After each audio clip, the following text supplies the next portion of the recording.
I have been involved in video production through what I feel is the real video age. You know, I take it back to when Facebook Live started to become a thing, and everybody was encouraged, get onto your Facebook, you know, promote your business, do a live, talk about whatever.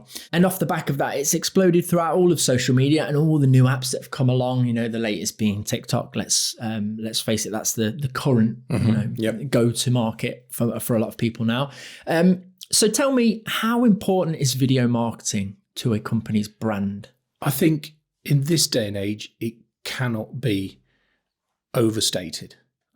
You've got to use it along with the other sort of marketing tools, but ultimately it's a standard currency to get your brand out there in front of your clients or prospective clients and promote in a face-to-face manner, albeit virtually, because ultimately people buy from people, and that won't ever change.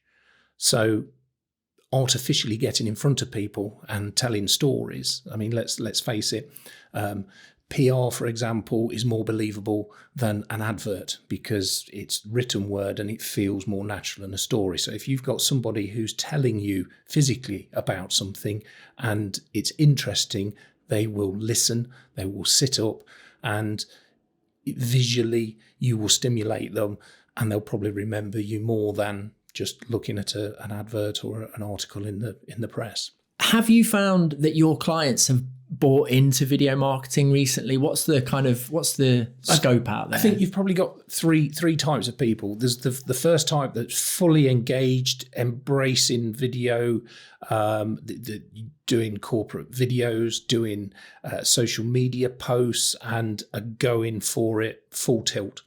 You've got the cautious engagers who know they should be doing more, but they're doing bits perhaps on social media. They've not quite taken the full step. And then you've got the other type that pay lip service to it a little bit, know they should be doing more, but really don't understand why or necessarily the benefits of doing video marketing, and tend to almost abstain from it.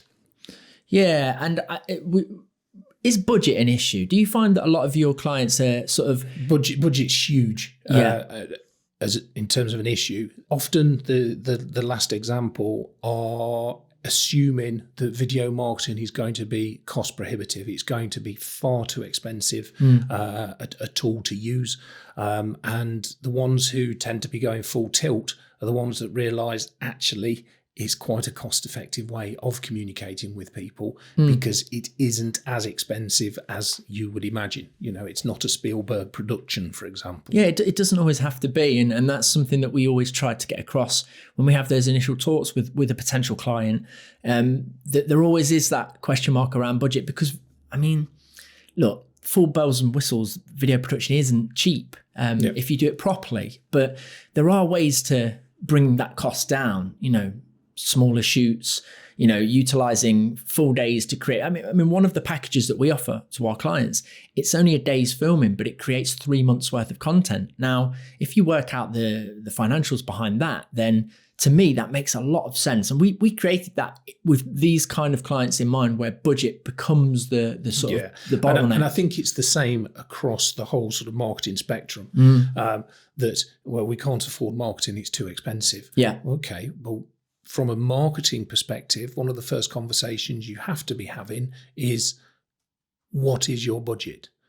And, you know, are you going to be offended if I tell you it's going to be X? Well, yes. Okay. Then we shake hands and we walk away because it's not for you. But ultimately, there is a strategy for everybody. And again, with Applebee, what we try and do is, if there's tasks that can be done in-house by the company, we'll get them to do that because, you know, it's quick wins. The actual social media posting side of things that accompanies a video, the words can be done in-house by one of the team. Yeah. Who else knows the business better? The video has to be done externally, but you can marry the two together. So it's all about putting the budget where you need to with what you've got available and cutting your cloth accordingly. Now, bigger organisations or organisations that are too busy, that don't have the internal resources, great. There's any number of companies out there that will provide social media posts on your behalf. Yeah. So again, it's scalable, exactly as you were describing with the video production side of things. If your budget is limited, then let's have a look what we can get the best bang for your buck with and go down that approach.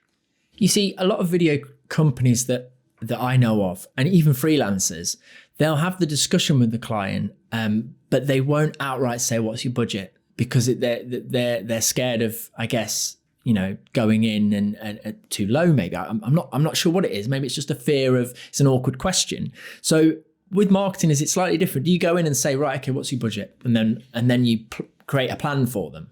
Yeah, I mean, ultimately, and I've said it to any number of sales teams in the past, it's okay going and trying to sell a Ferrari and the customer's looking at it going, that's lovely.